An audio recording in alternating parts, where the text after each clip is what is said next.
being able to understand the math behind the AI. You have to know deep enough on the conceptual side, but Hello and welcome everyone to the next episode of the A Media House podcast, Simulated Reality. Today we have with us the founder and CEO of Infocepts, Shashank Garg. A little bit of introduction on Shashank. An entrepreneur, mentor and a change maker, Shashank is passionate about all things data. He's a trusted advisor to the CXOs of several Fortune 500 companies, helping leaders disrupt and transform their businesses using the power of data and AI. As the co-founder and CEO of Infocepts, he's credited with scaling Infocepts from just a two-people company to be recognized globally by various leading enterprises in the AI and data science industry. As a CEO, he inspires his team to transform enterprises to stay data-driven and work with a focus on business outcomes. He advocates a culture that encourages continuous learning and growth. He values spontaneity, a sense of humor, and playfulness. With that wonderful introduction, Shashank, welcome to the show. How are you today? I'm great. Thank you so much, Kashyap, and I'm excited to be here on this podcast. Great. Shashank, when I reached out to your team and said, I want to do this interview, one of the things they said that they want to talk about data and analytics 2.0. One of the things struck me that while everybody wants to talk about Gen AI, Infocepts wanted to talk about data and analytics, but 2.0. So can you tell us a little bit around that thought process and a little bit more insight into what Infocepts does to achieve data and analytics 2.0? I would absolutely love to talk about that. And as you said, let me just briefly introduce our firm. We've been in business for about 20 years, founded by experienced data analytics professionals. And if you look at broadly the industry we play in, and people use the term business analytics in one phrase, right? And after having spent many years in this field, having worked with several large organizations across the industries, I want to tell you and everybody who's listening that the worlds of business and analytics continue to be further away than most people think they are. So, for example, if you were to ask a CDO, what they thought the value or the business value of everything that they're doing is, they probably rate themselves like very high, maybe 92%, right? You ask the same question to a business user, like the actual person on the ground, right? What's the value of the whole data analytics ecosystem they have built, right? They probably rate themselves like 30, 35%. So this gap is very real. And even after 2 decades or 3 decades of tech revolutions, it continues to be a very real gap. And that's the gap that we are here to solve by resolving the most common and complex challenges that come in the way to make data-driven decisions, which is the backbone of AI, and unlock the hidden value that lives in the data to advance the business forward, right? We are an end-to-end data analytics solutions provider with an increasing focus on AI. And we've taken the approach of what I call productized solutions, which is essentially packaging processes, expertise, proprietary technologies, open source, all packaged together to give predictable outcomes to our clients. So that's sort of a quick background of where we are.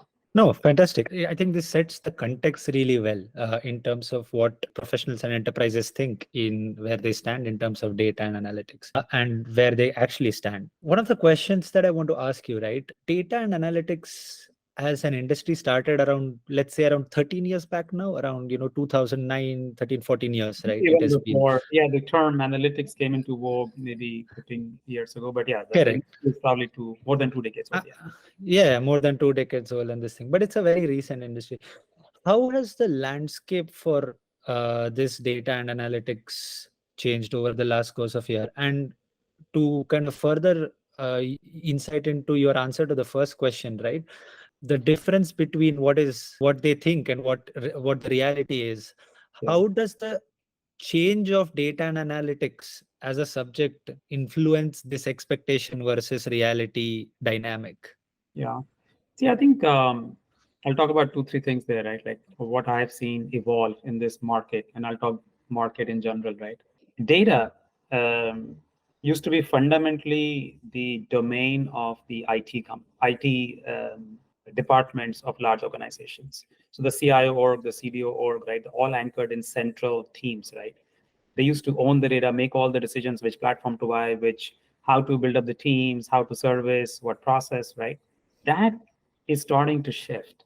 We are starting to shift. More and more business leaders realize that if they need to be data driven, if they need to drive their business using data, they need to have a far more active involvement in all the decisions that happen relating to how data is collected, how it is, processed, where it is, and how it is serving up the new analytics that they want to use their business to drive. Right? So there's a change in buying patterns from a very IT centric buying to a very business centric buying. Okay, that change is very real, and that's reflected in how vendors are now shaping their approaches, the go-to-market approaches. It is not that recent actually. We used to have it started with client server technologies, then web came, right?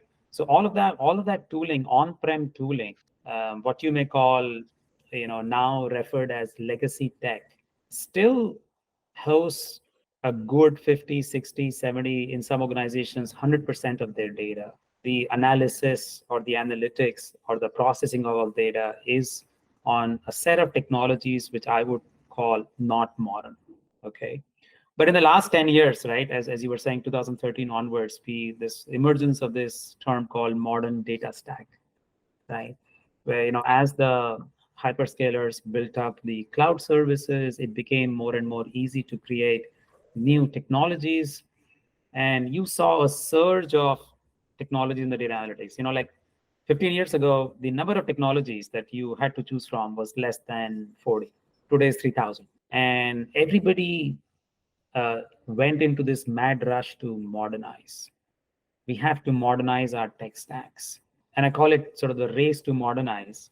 And today we are in a scenario where several organizations who were sort of the early adopters of these modern technologies happen to have data spread across 3 clouds, about 8 or 9 data pipeline technologies, a few lakes, and about 4 visualization tools, which serve up the analytics in addition to the analysts and data scientists who use Excel.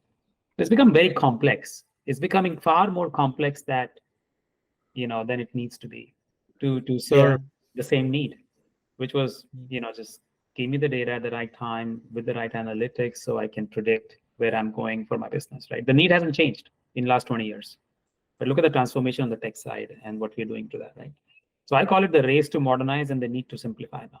There's still companies who have not moved in some industries, right? Some industries tend to stay ahead than others, right? Data is universal.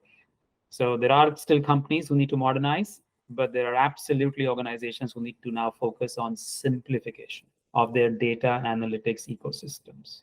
Okay. Third thing that obviously everybody talks about, and you spoke about, AI in general. I think AI in general, and especially generative AI, will have a very real impact on everything data. It's here to change many things. So if you look at the last 15 years of AI and bucket it as largely based on supervised learning, right? Where the supervised learning, you sort of predict. People call it data labeling, right? So it's very good at labeling stuff, right? Self-driving cars are an application, quality control applications, right? You're labeling in defective components, right? But now with generative AI, right, organizations are going to rush into processing far more unstructured data than ever before. So the field of analytics was mainly about structured data. That's about to change with generative AI. The problem of governance and ensuring that you have single version of truth is already a challenge. Now imagine what happens when a lot more unstructured data starts coming into the ecosystem, right? In the data ecosystem. So the need for better architecture, standards, governance, and security, and especially ensuring fairness of the algorithms, responsible AI, we hear about that, right? That becomes very, very important. And lastly, all of us have consumed analytics either through Excel reports or tools or SaaS tools or dashboards, we call it. That is definitely going to change for sure. So we're calling it sort of disruption in how we consume insights, right? The way you look at a report, you are a research firm, you publish reports, right? There is a visualization there at the top, right? Where you consume data, right? And an enterprise user is very used to that. But I think that's going to change going forward to be far more conversational, the way we are Correct. used to conversing with each other right now. So, Yeah. No, I think that's an interesting insight. And of the 3 to 4 points that you made, one of the things that stuck really with me is essentially the approach at which how companies look at data and analytics, right? So you said that it was essentially data was a property of, or the owners of the data were mainly IT people or the information people. And then there was an organizational shift where, it became more relevant in terms of decision making. Then it went on to, improving automation, intelligent automation. And today, we are talking about, much more advanced state of the art use cases where, we have intelligent co-pilots to enable decision making, not just decision making, but even day-to-day processes that kind of save costs as well as generate revenue. What were some of the challenges that we faced before in that change from IT to data, and now from data to intelligent decision making? yeah, What are some of the challenges that we will face? So a little yeah, bit of insight into that would help yeah, us. yeah. Fair question and a great question. And it's kind of unfortunate, but I'm going to say the challenges remain the same. Yeah, We okay. we've had 2 decades of progress, immense progress in tech, especially. Number one challenge, I think we just spoke about, right? The sort of the race to modernize, right? I see a lot of I see people out there just working really, really hard, and they're sort of stuck in this perpetual modernization cycle. We used to be here, clients have went to web to SaaS models, cloud, and now we have this tool, and now we're going into this tool. And I think people need to slow down and look at, is it really needed, right? And instead of focusing on perpetual modernization, what can we do to really focus on the value, right? So the sort of stuck in perpetual modernization, I think, is a challenge. I do think organizations struggle really, really to build great data and AI teams. That is not easy. And it has become a lot worse in the last 3 years, especially post COVID, when the whole digital wave, really took a step forward. There is no company of significance you will find which is not hiring for data and AI talent, including yours. I can tell you that without knowing much about your organization. Okay, the big tech, Fortune 500, large consulting, boutique consulting, digital natives, you call it, right? It takes a while to produce the data and AI talent. You just can't take somebody.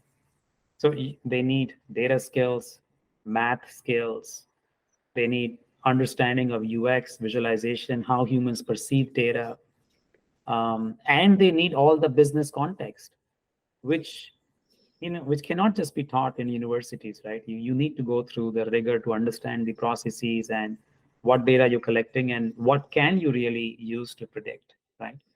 So that's all the functional knowledge, which just takes a while, right? So from my perspective, the demand for this talent grew sort of 3x in 2 years, but you just can't produce enough people. And you add to the Mm, complexity of how people need to collaborate between business and IT. You need a certain level of maturity. You need strong leadership. So it just continues to be very hard to build data and AI teams. I'm not saying just talent. I'm just saying teams. Okay. mm, Lastly, all the spend we do on data or tech, right? It's all to produce a value for the business, right? It has been always hard to pinpoint a number, and I'm a math guy, I'm a numbers guy. So if I'm investing, I'm asking ROI. I'm asking, if I'm investing X, are you going to give me 5X in revenue lift, cost decrease, or reduction of risk? That's how I measure, ROI. And many leaders struggle to define that upfront when they invest in data and AI. It's a much easier case to make that, hey, we should do this, and in future, and call out all the intangibles. But the moment we start challenging ourselves and say, hey guys, let's just put tangible numbers against it, it becomes very hard. And of course, because most of it is based on future, having the discipline to say something, track it, measure it, is just something that I don't see organizations doing a very good job at. It's interesting. All the three challenges that you mentioned, right, are very much fundamentally the challenges that we faced. And you started your answer with that. The challenges have not changed. Yeah. It could be quality of data, it could be the availability of talent to build teams, or it could be understanding of context and business problems, right? Why is it the case? And now that we're talking about data and analytics 2.0, and if you're fundamentally not solved data and analytics 1.0's problems, why are we moving to data and analytics 2.0? And should we be moving to 2.0 then? Yeah, I think that's a fair question. I think I'll say a few things there, right? There are organizations who have solved these challenges. It's just that Mhm. there are many more who haven't. Not that these challenges cannot be solved. I think a lot of them have to do with leadership and culture. So this is fundamentally a field where the tech team cannot do it anything by themselves. The business teams cannot do anything just by themselves. Until they come together, it just sits at the intersection of many things, right? And it's a collaboration that and it all comes down to leadership and culture, I say, right? So there are excellent examples of companies getting this right, but I'm just saying there's many more examples who haven't gotten this right, and it's a work in progress. That's point number one. Coming to your sort of DNA 2.0, or what's happening today, and a large part of that has to do with the field of AI, and especially generative AI. We just spoke, right? If you take the last 10, 15 years, was all about supervised learning and our ability to predict and label certain data, so we're able to classify and hence do certain things faster, or be able to predict things that we couldn't do before. I think generative AI just makes that supervised learning process and our ability to predict way, way better, right? So I think if I just apply what's the impact of generative AI to data and analytics, the field of data analytics, right? A few things come out. First of all, generative AI is good at content generation. It can help in content consumption, and it can cause a serious acceleration in tech-enabled innovation, right? If we look at it broadly, what can Gen AI do for DNA? If that's the question, right? But it is very important to also know that conceptually, right, fundamentally, Gen AI apps are far better suited for where analysis is required, pattern recognition is required, and based on all that, you come up with certain outcomes which are more probabilistic, a little bit on the creative side, and inductive. Okay. So Gen AI outputs generally you should apply in scenarios where precision is not important. And there are no definitive answers. For example, categorizing content, responding to inquiries, right? Broad inquiries, right? Or translating languages, right? But when it comes to reporting and being specific, you have to be very, very careful on using Gen AI. I'm just giving an example of what we need to be careful about when we apply Gen AI, this whole data analytics 2.0, right? The impact of Gen AI there. In the short run, though, and all of this will obviously play out. There are a lot of things that haven't been figured out in this whole field, but people will continue to work on it and figure this out. In general, if you say in the next 12 months, what do we expect, right? In the next 12 to 15 months, I absolutely expect application of Gen AI or LLMs within the DNA field to primarily improve end user experience, simplify data operations, assist engineering teams, the whole Copilot use case, right? That we talk about.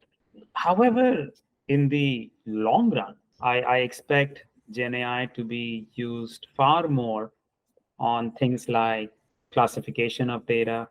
Like, in the field of, we talk about quality, right? And in the field of data quality, classifying data is a huge problem in many fields, right?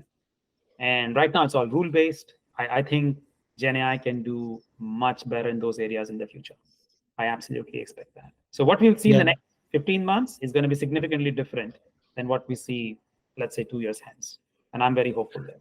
Yeah, it's funny how Gen AI, which is a end byproduct of a data-driven technology, is Yeah. going to run data and analytics 2.0. It's like a chicken and egg. So probably one thing at least we need to get right is Gen AI, so that we can go to data and analytics 2.0, and then data and analytics 2.0 probably can put Gen AI 2.0 or something like that. Just a thought that crossed my mind.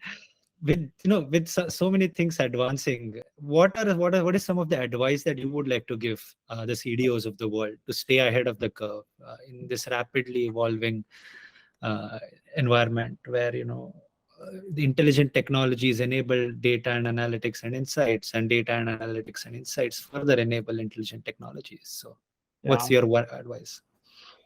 I'd say one or two things. I would say approach the new problems absolutely, and even the old problems with a AI first mindset.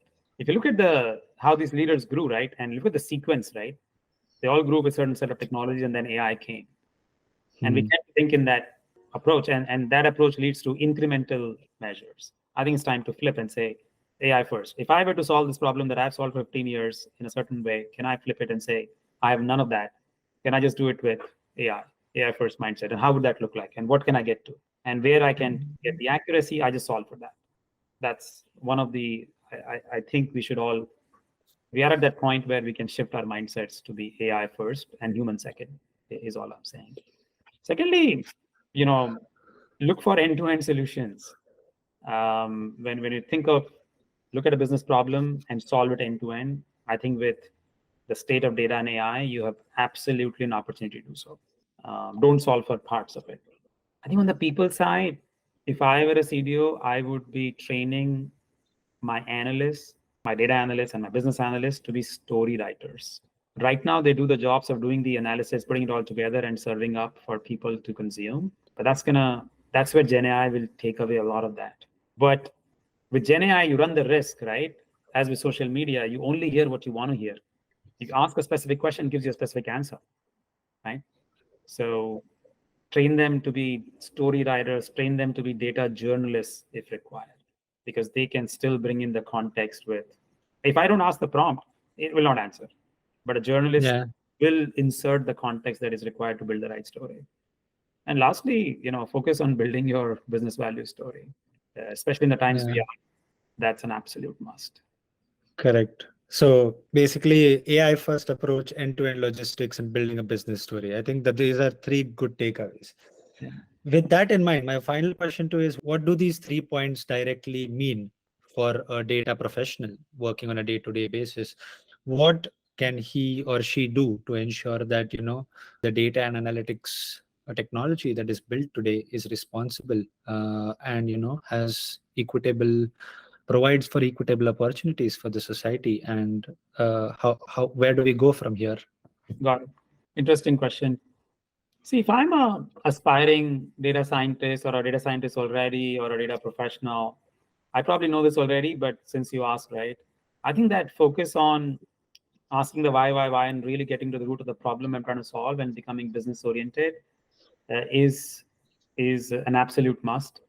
I worked in times where getting that business context was so very hard, but with some of what is happening in public domain Gen AI, maybe that's not that hard. Think of it, right? Use it as a learning for on the business side, because sometimes it's just very hard for them to get times from the stakeholders, but you can. So just becoming business oriented to be able to articulate the value of the problem you're trying to solve is absolutely important. That's point number one. Point number two, as you depending on where you are in your journey, right?